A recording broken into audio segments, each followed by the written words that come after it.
Richard Skipper celebrates. Every show is a celebration. Each show, Richard delivers the artists you love, showcasing what makes them unique. Never gossipy. The antidote to a sometimes hectic world.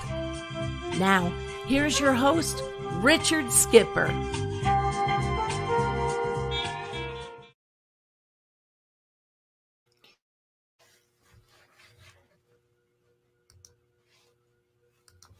Happy Friday night, everyone, and welcome to the latest edition of Richard Skipper Celebrates.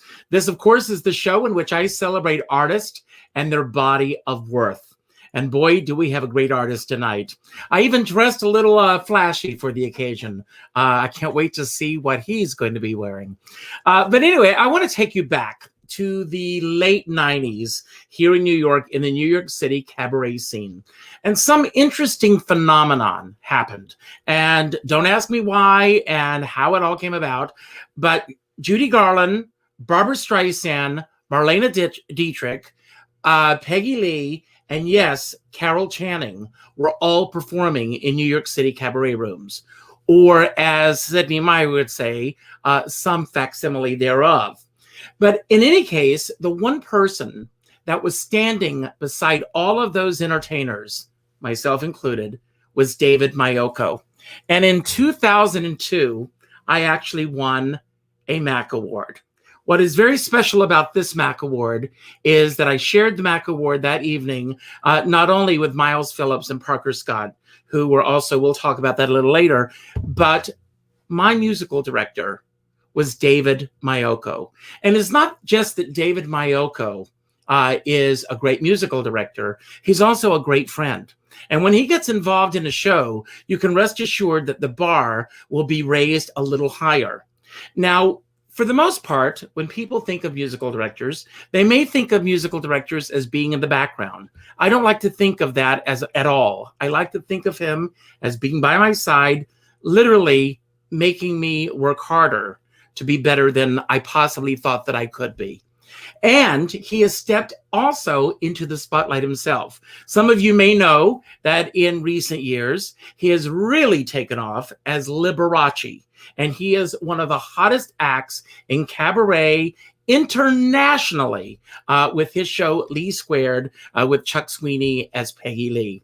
But don't take my word for it. Let's take a little glimpse at the one and only David Maiocco as Liberace, and you'll all meet David Maiocco on the other side. Thank you for being here tonight. The best dressed man in show business. Mr. the showmanship. Liberace.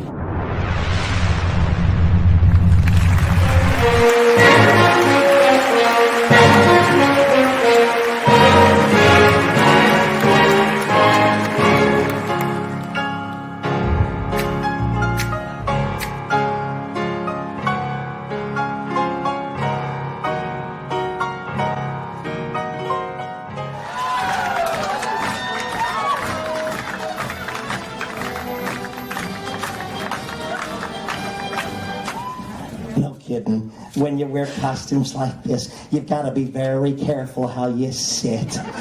If the beads are turned the wrong way, it's murder. One bead will do it.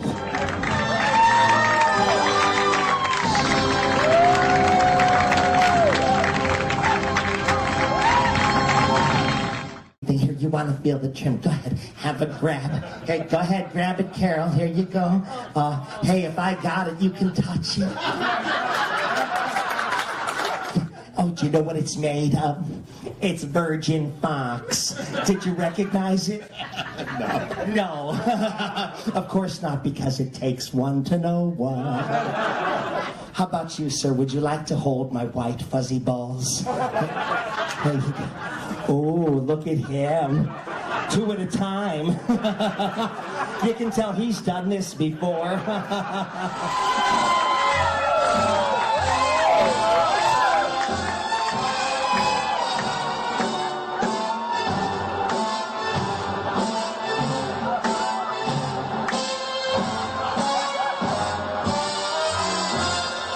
Oh my gosh, look at that new outfit. Oh. That's spectacular. Isn't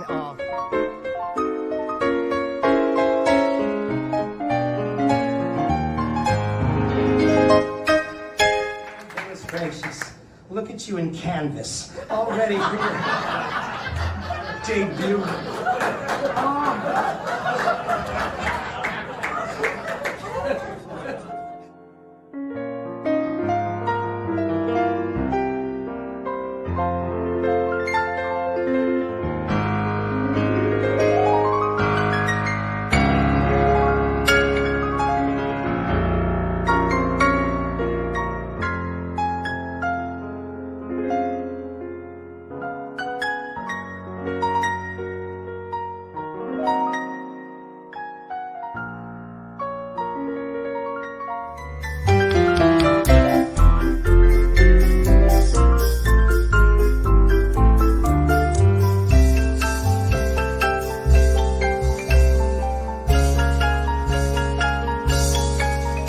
You want to do it again, don't you?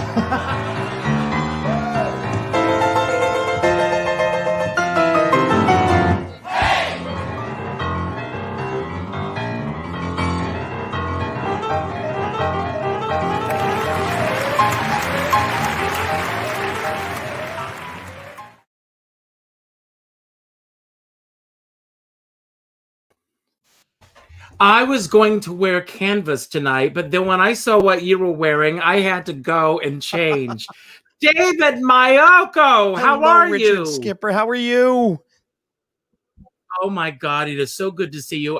Even under these circumstances, I want to ask, first of all, I want to give a shout out to your chauffeur, who we saw there, your wonderful husband. Isn't that what Chris. How's he everybody doing this remembers evening? from the video anyway, right?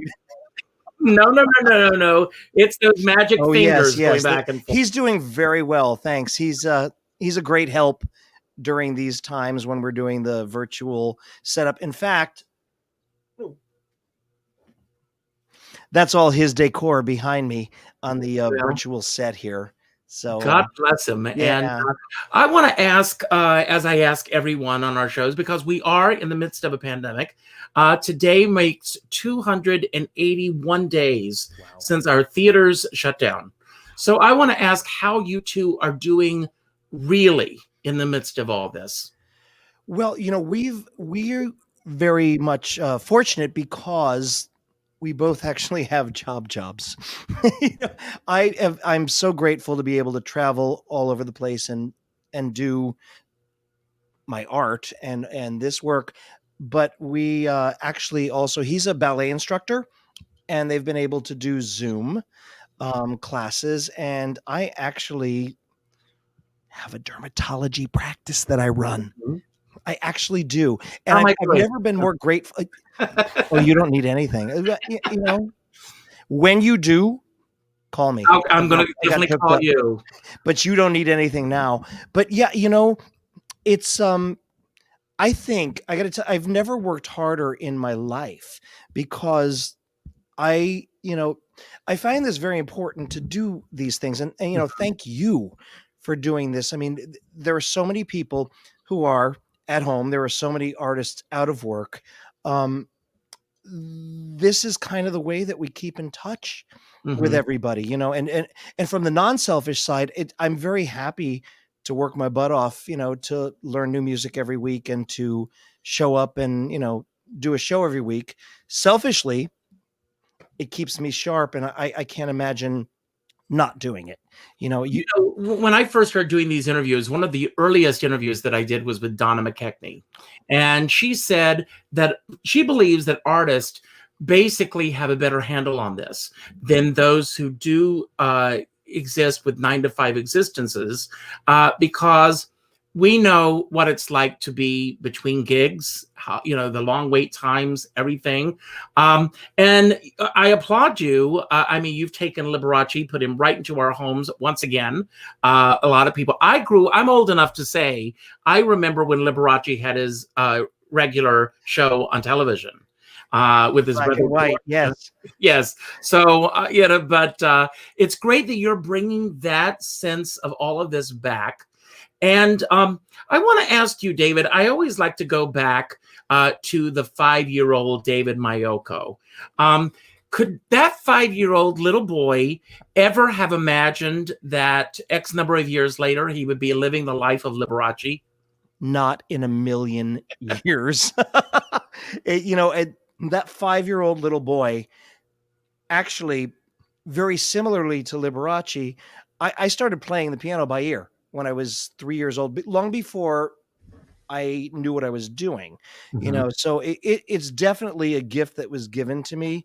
I'd love to take credit for the ability to, lift music and do all that stuff. I'd love to take the credit for that, but it was a gift. I had to do the work afterwards. And, but that 5-year-old little boy was so happy just playing the piano for himself, actually wasn't all that interested in, in making big show of it. I really just enjoyed the music, and could never have imagined what I would have done. I really, it wasn't until that 5-year-old boy became a 7-year-old boy and started taking piano lessons and panicked when it was time for, after my first year, the piano recital. I absolutely panicked. And God bless my father for all the things he didn't understand and tried to understand. He told me, I went and I hid out in my little fort. I had a fort in the backyard, a little log cabin fort. And I said, I'm not doing the recital. I'm scared. He said, you are doing it. And then you will quit. You'll save me money on piano lessons and you don't ever have to do it again, but you have to see it through. And I played the theme from the Pink Panther at my first recital at 7 years old. All the other kids played Mozart. They played Beethoven. They played things that every child at that age was very bored to play. And I got out there and applause. It was the applause. Now, of course, applause, but the love of the audience. And, it sounds very cliche. It sounds very common, but that love between the audience and the performer, I actually experienced it at 7 years old. And I think that's when the 5-year-old child, the child who's, 10 decades plus older than that now, realized that this was something that I wanted to do. It never took the fear away from doing it. I never lost that fear of worrying about making people happy. But does that fear for you come from perfectionism? I think a little bit. Well, a lot bit. Mm-hmm. I'm a Virgo, and I have worked with some of the best people in the world, including you. So it's important. I think it's very important to give the best of the best. But I realize, a lot of us realize that sometimes the mistake is more interesting than the actual, the dead on, the intended. There's just that sort of live, what's the word? The experience of it all. I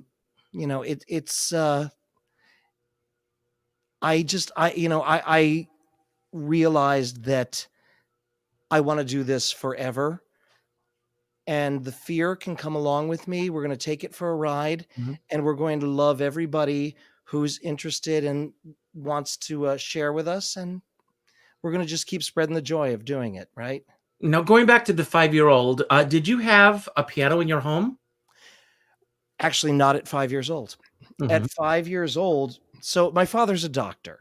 He's a dermatologist. Hence, when you need it, which you don't, when you do, we'll talk. He was in medical school when I was born in the 60s. And did I just date myself a little bit? No, I'm right there with you. But we couldn't afford a piano. So I would go it started from church. We'd go to church. And we'd go to my grandmother's house for Sunday dinner. We're Italian, so it was like, Sunday dinner, gravy. People call that, meat sauce. We called it gravy. Gravy. Okay. Every Sunday.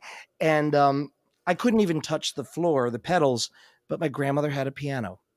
And when we'd go there, I would just sit there and I would play everything that I heard in church. I would just sit there and play it. And you just picked it up by ear. By ear. Yep. So, when my parents, when they could finally afford, first thing we afforded was one of those electric organs. Remember those things you had With all the little gadgets and everything on it? Yes. And the chords, C minor. Yeah. They bought me one for Christmas when they could finally afford one. And they were so excited. They put it by the Christmas tree. And Christmas morning, my mother kept saying to my father, he's got a gift. He can play. He's got this gift. And my father said, well, we're going to spend this money on this. And, lo and behold, Christmas morning, I looked at all my gifts. I looked at the organ. I thought, okay, that's nice. And I went and I played with a little Lego set. Never went near the organ. Never. My father was so ticked off. And my mother said, just wait. And one day when they weren't actually expecting it, they heard music coming from the playroom. And I was playing, I think I was playing the score of Camelot, actually, because they had the records. Mm-hmm. And I was just playing it by ear. They said, wow. So when they finally could afford a piano, we got an upright piano. And he got me lessons from the church organist. And that's when the lessons started. They actually started later than most kids would take lessons. Mm-hmm. So because when you play by ear, when you have that, you don't want to take lessons. You don't want to learn theory. It's so frustrating to have to do that. And, so it was a struggle, but I was very grateful that finally, I had lessons. But yeah, we couldn't afford a piano. It was very, I had a piano much later in life than most of the people who, have made a career out of music. So now I want to go back to that moment where your father said, you have to do this. You have to go through it. You have to go through the fire, so to speak. At that moment, if you can recall, what were your feelings towards your father? Did you say, he's right, I have to do this? Or did you resist his, what he was telling you? I hated him. I was so upset. I respected the authority, but I was so angry and I was going to prove him wrong. I was going to do this recital. I was going to fail miserably. And I was never going to play the piano or take another lesson ever again. That's what I did in my little log cabin fort in the backyard. Mm-hmm. Yeah. You were going to get back at him. But when you walked out on that stage, I'm sure you had to be this cute little kid walking out on stage and sitting down at the piano, and they're expecting Brahms, Bach, Beethoven, and instead they get Mancini. And think about you understand from being a show business performing animal, right? It's like you sit through this recital and you hear all this, and then all of a sudden this little kid comes out and starts playing, and you get, and these kids are all like, why can't I do this at piano? Well, did your music teachers have any resistance to the fact that you were going to play something popular, or did they give you the option of playing whatever you wanted to play? I was so lucky because I finally, after the church organist, she taught me for about 6 months and said, I can't do this kid. He needs somebody better than me. I hate saying that too, because I never think of myself that way, but that's what it was for these teachers who were, I applaud them, and I would do the same if I had students. When I couldn't give them what they needed, I would certainly want to pass them on to, somebody who was more suited to what they needed. Now, I know you have another profession, which we're going to get to, and you also have this incredible stage career. Have you ever taught? Only on and off. And I actually, I always feel like I am not as good a teacher as I would want myself to Mm-hmm. be, but I have infinite patience with people who really want to do and succeed with what they're doing. But no, I've actually never really had a studio or, taught Mm-hmm. full time. But And from that recital, did your life change in that moment, or was it a gradual process? it was instant. It was absolutely turn the switch. And as far as wanting to practice, as far as like wanting to take lessons, as far as wanting to be responsible and that, that good kid that set the timer and practiced for a half hour and did all the scales and stuff like that. That never changed, but it was here. And I said, this is what I'm going to do. And I want to talk about the fork in the road. And the fork in the road is musical career or following in my dad's footsteps and becoming a doctor. So when, where, and how was all of that reconciling in your head? well, my mother was so supportive of and knew. And so my grandfather, my mother's father, played piano by ear. He never did anything with it, but he could play anything by ear. And of course, Danny Boy was what we heard every time he came to our house. He played Danny Boy, and he played like Liberace arpeggios all the time too. His brother was a jazz pianist, phenomenal jazz pianist who played by ear as well. And I mean, he could have really done great things, but he just sort of played on the local scene. My mother understood and knew that there was something there. Mm-hmm. The fact that I could play by ear, the fact that I could pick pitches out of the air. My father was always the realist and, said, look, I'm going to pay for it. I'm going to support it, but you need a backup career. You should be an accountant. You're really good with numbers. You really, organized and stuff. You should be an accountant, and I'll pay for your education, but I think you should have something to back it up. And so that's sort of how it all shaped up to going to college for music. But you also went to Boston Conservatory as well. I did. Yes. I went to Boston Conservatory, and I also studied at New England Conservatory. But I picked Boston Conservatory because of the music theater department, and that was probably, I'm so grateful for it. That was what probably took me off the classical pianist route. I fell in love with musical theater, and I thought, this is what I want to do. And of course, if I went to any of the conservatories other than Boston Conservatory and I'm really amazed at this, David. Excuse me for interrupting, because to become a doctor takes an incredible amount of discipline. And it's like, how do you compartmentalize the two, and how were you able to juggle the two? Well, I'm not a doctor. But Well, you're a doctor in my mind. yes, but I battled back and forth with the two fields. And it really, really, really came to a head when you and I met, because I had really left the world of the office and the medicine. And, I was going to go to PA school. I was going to become a physician's assistant. And then I went to New York after I met Tommy Femia doing an AIDS benefit in Connecticut is where we met. And I've got to go back to that moment. First of all, have you been in touch with Tommy? Not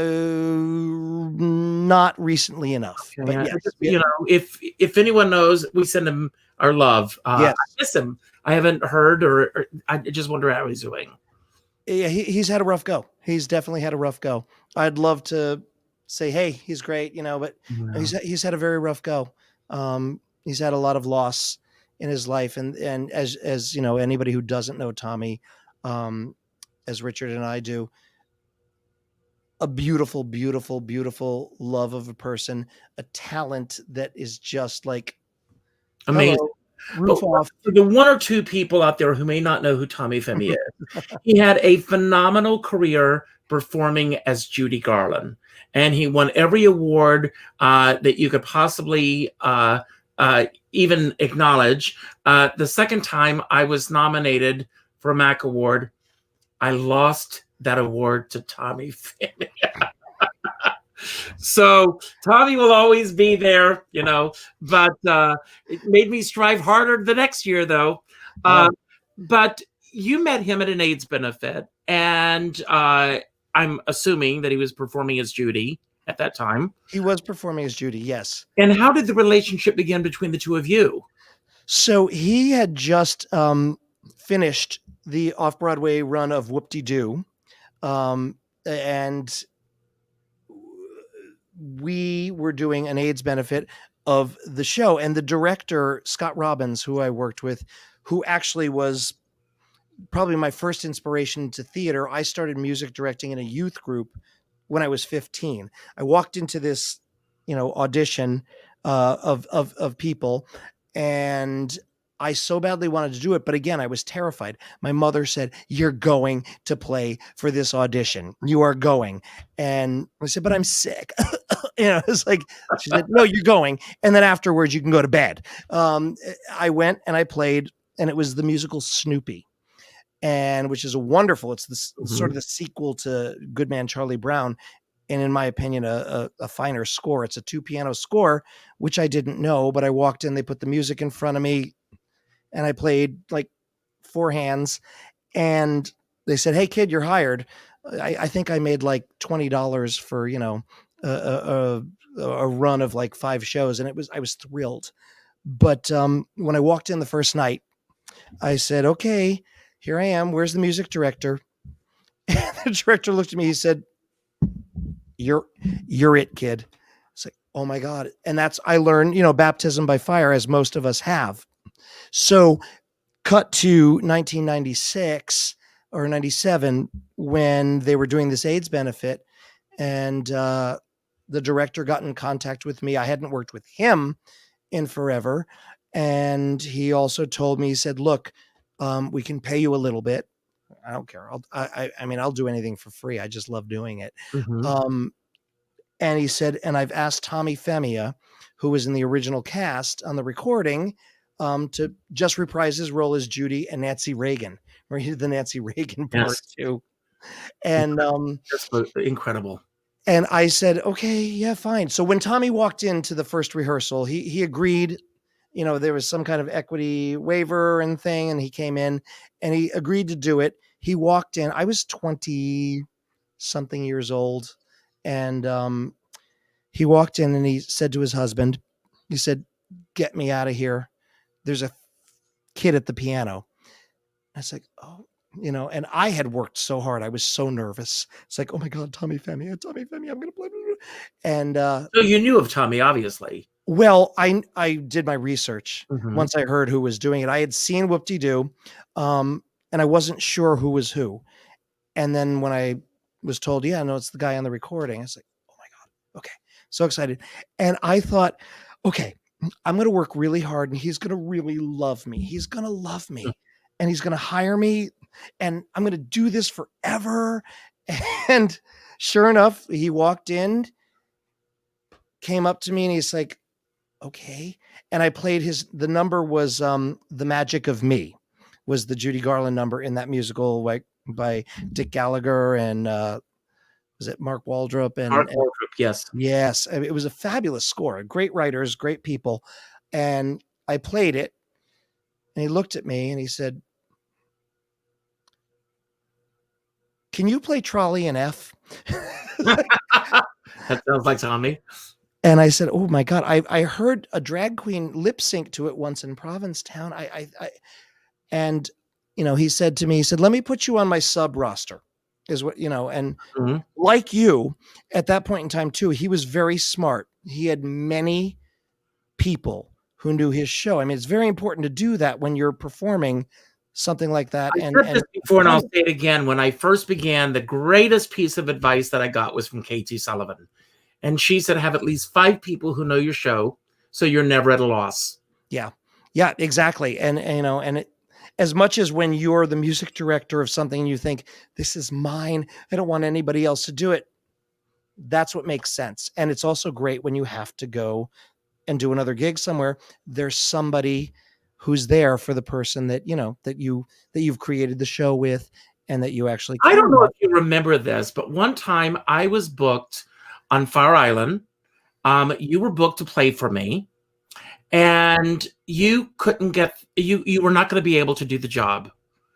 And you got in touch with Mark Hartman, and you coached him through the show on your own before either one of you told me that you were not going to be able to do the show. And you did that out of respect for me. And I still, you know, I was blown away by that. Thank you. Thank you for remembering that. Well, you know, you showed me a lot of respect. I you know, like I've talked to you before, you know, I learned so much about this business actually from you, from working with you, how to always be true to what you're doing, be genuine with what you're doing, work your butt off, work your butt. I don't know too many people who work as hard as you do at whatever you do, and especially this new wonderful venture that you've been doing. And always take care of one another. You know, it's not that hard. If you're honest, and I always say this, you know, and I've just been asked recently to do a master class as a mentor, which I'm very excited about. And I was thinking about this. And one of the things that I was saying to the person who asked me is I learned a long time ago, it may be your name on the marquee, but it's not a solo show. It's all the people around you. And especially now, and you know this, we're doing these virtual things from our home. It's the lighting and the sound and all the things that some people may have taken for granted at one point for the people who do that work. Not anymore. They all know how important they are. No, now that we're our own, and I don't know if you remember, I used to do lights and sound at Don't Tell Mama too. Yes. I had my fingers in, good Lord, I had my fingers in every pot. And yeah, do you think, David, that made you a better entertainer as well? Absolutely. 100%.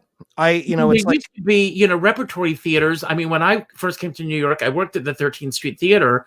And in order to work at the theater, I had to be a member of the theater. Some nights I would be cleaning the bathroom. Some nights I would be cleaning backstage. Some nights I would be doing the sound and lights. Some nights I would be in the box office. Some nights I would be an usher. And I think it's important that we all have those experiences in the theater. I agree. In the restaurant industry too, I always think you should never be a manager on the floor if you haven't waited a table. If you haven't washed a dish, you better have washed a dish before you're a manager. What's the Joan Crawford quote that you? Joan Crawford says, "Be nice to everybody you come in contact with, because the person sweeping the floors today is running the studio tomorrow." But a very wise friend of mine said, "But the person running the studio today is sweeping floors tomorrow." Exactly. And I've seen it. I've seen it happen in this business. Yeah. And I believe that can happen to any of us. You know, it's really respect what everybody's doing. You're not, you can't do it alone. You can't do it alone. And I realize, you know, even I have my husband helping me set things up and we have ring lights now. It's like the new ring lights are the new ghost light, right? It's like, yes, the ring light. It's like when I'm done at the end of the night and I turn off all the lights, I kind of like to leave the ring light on and say, okay, let me walk across the stage, which actually is my bedroom with the piano in the corner. I know. But I want to ask you, getting back to Tommy for a moment. Yeah. He put you on the sub list.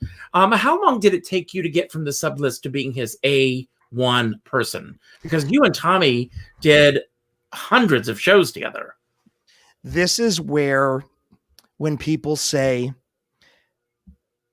right place, right time, do the right thing. I was traveling the United States with Tommy 2 weeks after I was put on the sub list. It just so happened that Chris Denny, his wonderful music director, had a gig, and I don't remember where, but Tommy got booked for a couple of weekends in Washington, D.C. And Chris couldn't go to one of the weekends. So Tommy booked me, and I learned his show. There were no charts. There was no music. There was nothing written down. I know that. I know. You actually had charts. You paid people to write charts. Mhm. You had great charts. You could travel and do this. Tommy was sort of like, rubber band and paper clip, and let's go. But he said to me, "Can you learn a show from a tape?"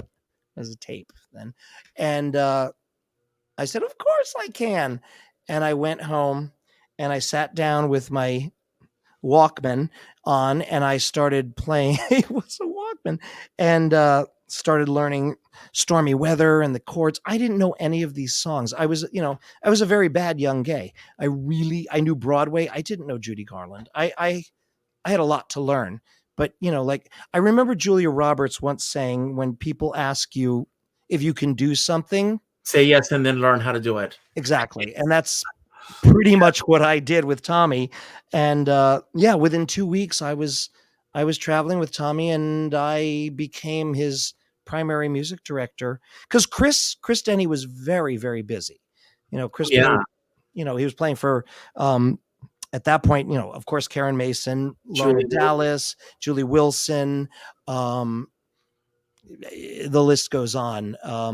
So I was very lucky. I was very fortunate, but I did the work too. I did the work. And how many years did you and Tommy work together? So my goodness, we had a little hiatus. I actually left New York for a while, and so some other people took over where I was, but it was 15 years probably that we worked together.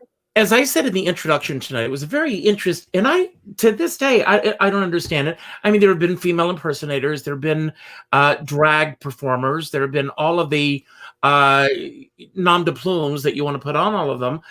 But there was that time in the 90s where we all hit at the same time. Tommy, myself, James Beaman, and Steven Brinberg, and Chuck Sweeney, I think, came a little later than that. And I definitely want to talk about Chuck in a few moments. But then how did it begin to happen that you were the go-to guy? Because we all worked with you. I really don't know. I'm very, very grateful for that. I think, all of the characters, all of the people that you played, all of you, there's such a specificity about the arrangements and the orchestrations, and we can take a song and jazz it up and make it fun. But, it's like when you hear the beginning of Hello, Dolly, let's say with Carol Channing, you don't want to hear, you want to hear, and that was my thing. I mean, to this day, it's like I hear that and I start descending down the stairs in our living room. And I learned, it was just something I did. I loved the orchestral thing. I loved, where I actually have had to work much harder playing Liberace with finger work. I loved the chunky orchestrations, and to make that illusion happen, or to be the supporting part of that illusion that you guys were working so hard to create and making happen. You needed, it's like Carol Channing could come out in a burlap bag and sing Hello, Dolly, and she's Carol Channing. Or Canvas. Okay. Oh, she was such a good sport. I saw that. That's the greatest thing. I had no idea what I even said until I said it. But but when you're playing that character and the audience is coming to see that, you want to give that to them. And I think that that's what I did. I always called myself a great copy artist, and in a good way, in a respectful way that I really appreciate, especially if we're recreating something. And we really rehearsed. I mean, we spent a lot of time, but a lot of people don't realize this. And, and a shout out to all of these guys who I have the utmost respect for. Tommy and James and Steven, Quinn Limley, who is also performing. Hayworth, yes. Real female, playing Rita Hayworth. And she actually did her own singing, and Rita Hayworth didn't do her own singing. So, but when you are playing an iconic person, the audience comes in. I always said that my audience was made up of 3 groups of people: the Richard Skipper fans, the Carol Channing fans, and the curiosity seekers. And I think that Tommy and Steven and James and Chuck would all agree with that. And I'm sure that you feel the same way. Now, I do know. Are performing as Liberace. You did play for all of us, but then you left New York for a while. I did. What took you away and what brought you back? I don't think that I hadn't found what I wanted to do yet. I loved playing for all of you guys. I loved doing that. I can't say that I actually loved sitting in a studio, writing out charts, doing coachings and stuff. It just wasn't what, juiced me up. It was playing for you guys. It was all that. And I was lucky enough that you all got booked all over the place, and I got calls, and I got to travel and see great places and, stay in nice hotels and stuff and feel very special. I mean, being any of your music directors, that carried a lot of clout.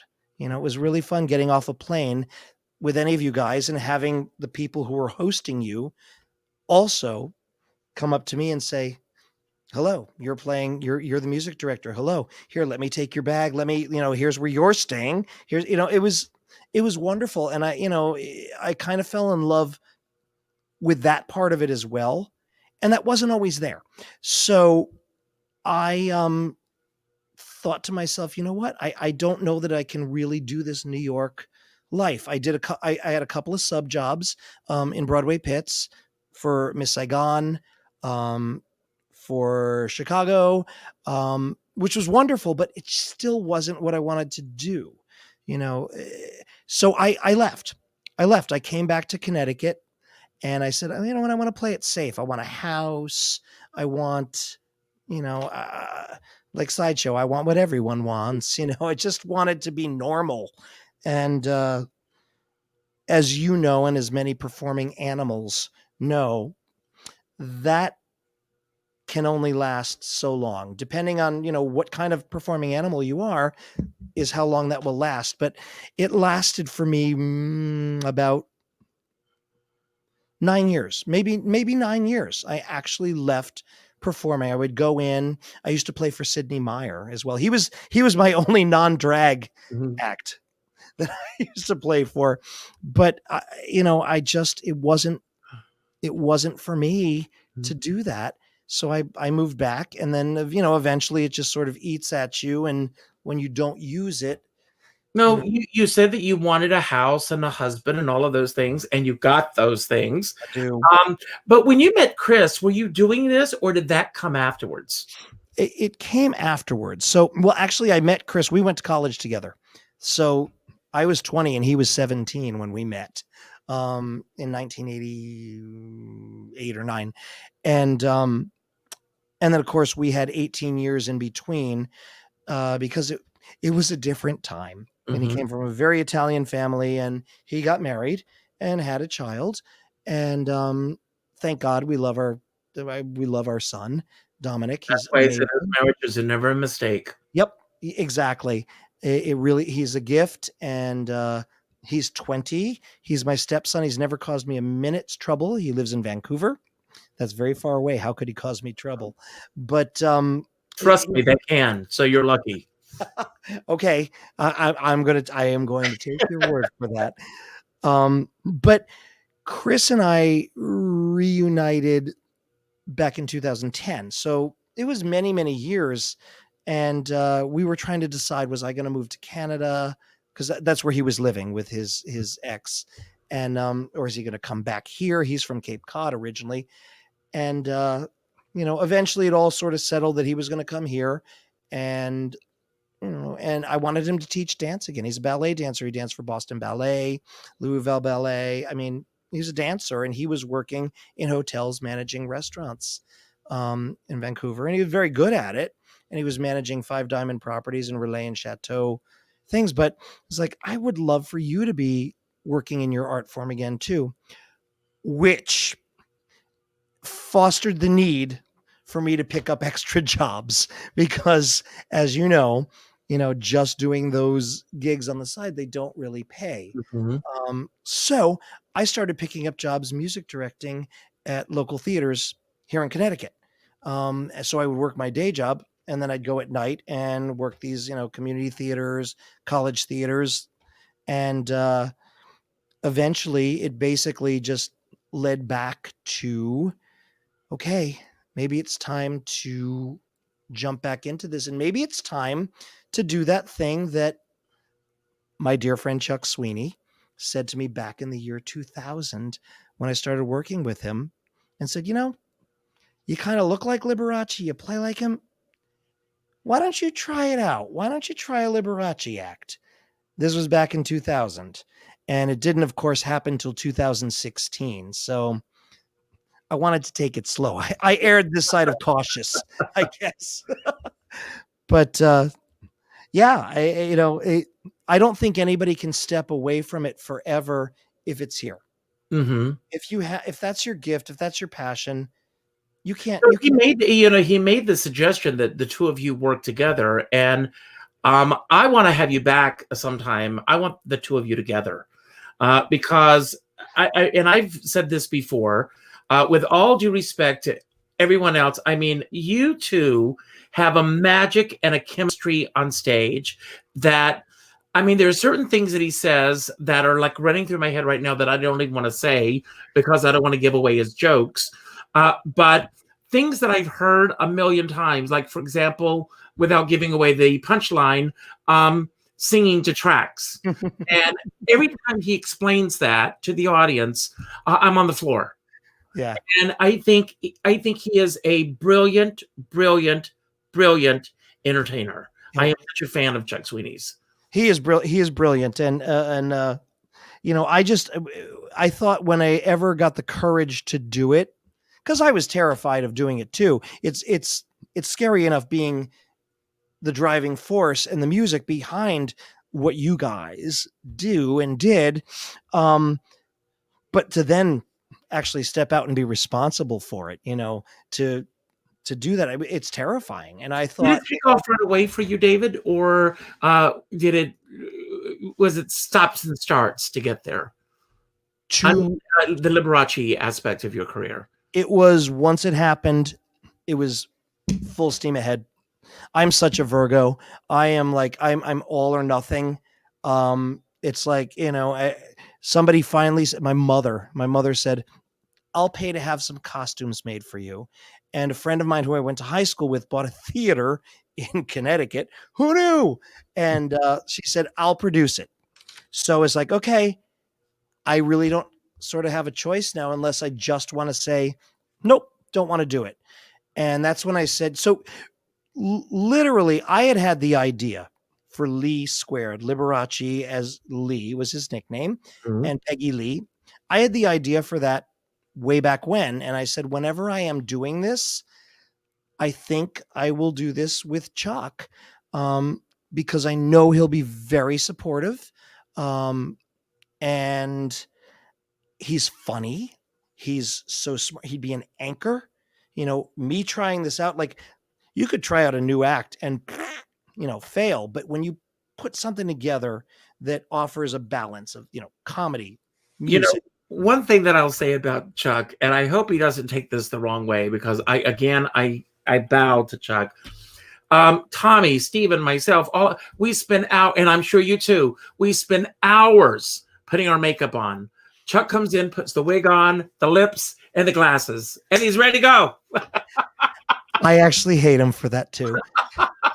It's so fun. And I get made up to look like a man, and it takes me longer than it takes Chuck. How long does it take you to get made up to be Liberace? And what is your process as you're getting ready to go out on stage? I like to start about 90 minutes before getting made up, which means I'm actually organized and really doing it about an hour before. There's so much going on in my head. I like to put on some of my favorite clips of him, especially him talking, just to listen to him, because, you know, I think like a lot of us did. And my feeling, my experience with what you did is you took Carol Channing and you were Carol Channing, yet you were Richard Skipper as Carol Channing, as Richard Skipper.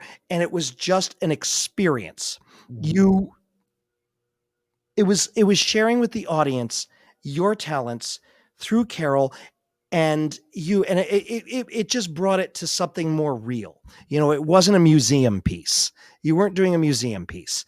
And that's what I like to think that I'm doing too. You know, I just ask him to come and play with me, you know, every time before I go on, and as I'm putting on my makeup, and it's like, just come play with me for a while, please. Let's just go have fun, you know. And really, that's my process, and being afraid of not knowing how to do makeup and hair too well.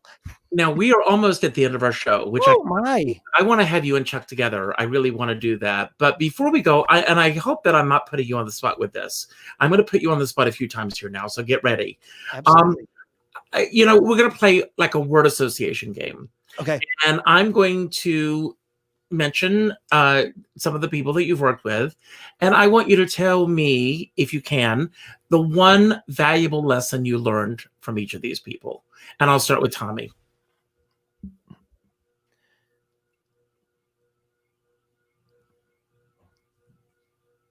Never give up. Steven Brinberg. Details, details, details. James Beaman. Wow, can I take back details, details, details, and use that one? Oh, wow. James Beaman, genuine artistry. That's that artistry, respect for what you're doing, and authenticity. And Sidney Myer.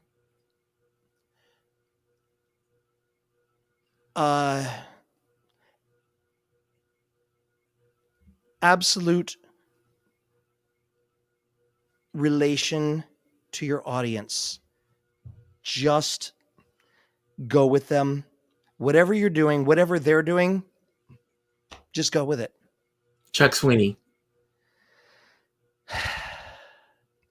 Isn't that funny that one might even be the hardest? And we work together, and we're doing a show tomorrow or Sunday night together. Wow. So that stumped me. Chuck Sweeney. Oh, Chuck Sweeney. Got it. When it's not fun anymore, stop doing it. Good. Chris D'Onofrio. Follow your heart. Great. Well, I want to thank you for being here tonight. And I want to thank you for your tenacity and the fact that you've come back and you've done all this. I can't believe we're at the end of the show. And again, I am very serious. I want to have the two of you come back again. Okay, we can do that. Before we end, I want to let everyone know, if you're around tomorrow afternoon at 1 o'clock, I'm going to be interviewing Susan Schulman, who has this wonderful book, Backstage Pass to Broadway. She's worked on so many Broadway shows, and she's not holding anything back.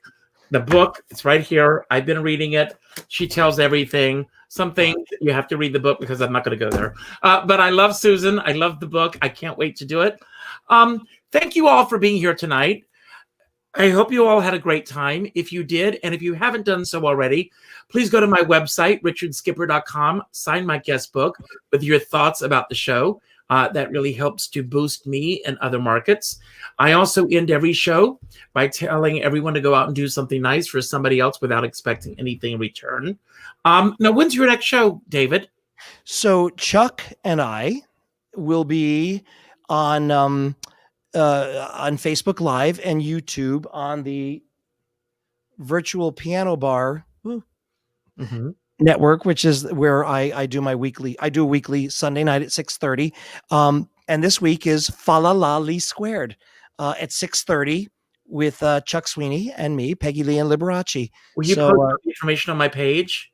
I will indeed. Yes. And yes. so everybody on this list, go to your 9th Facebook friend list.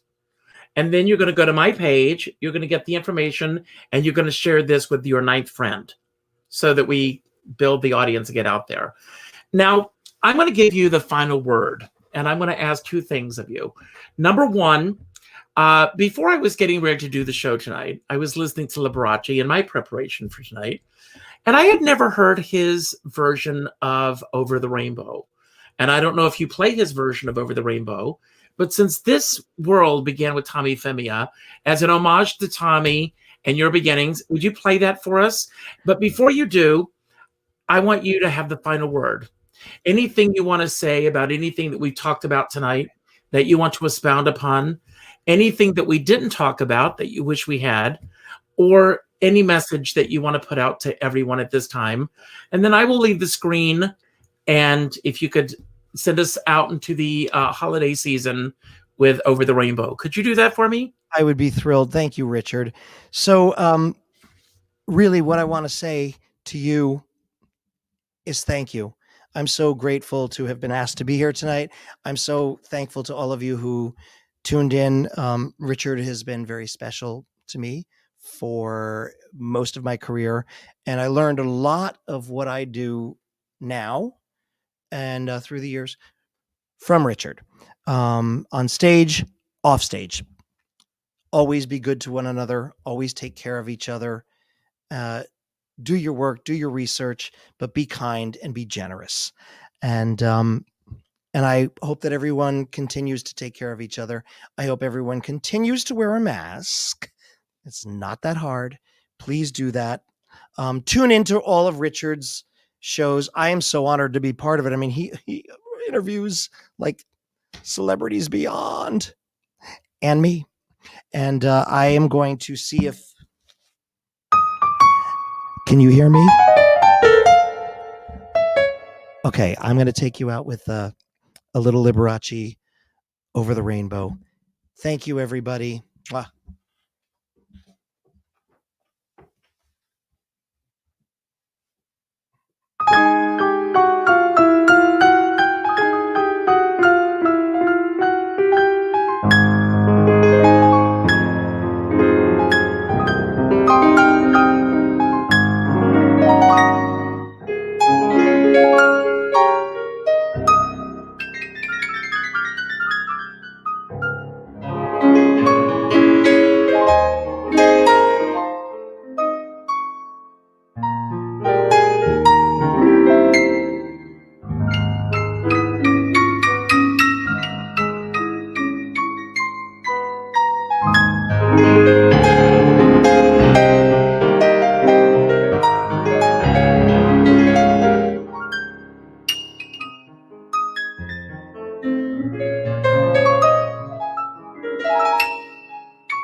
Good night.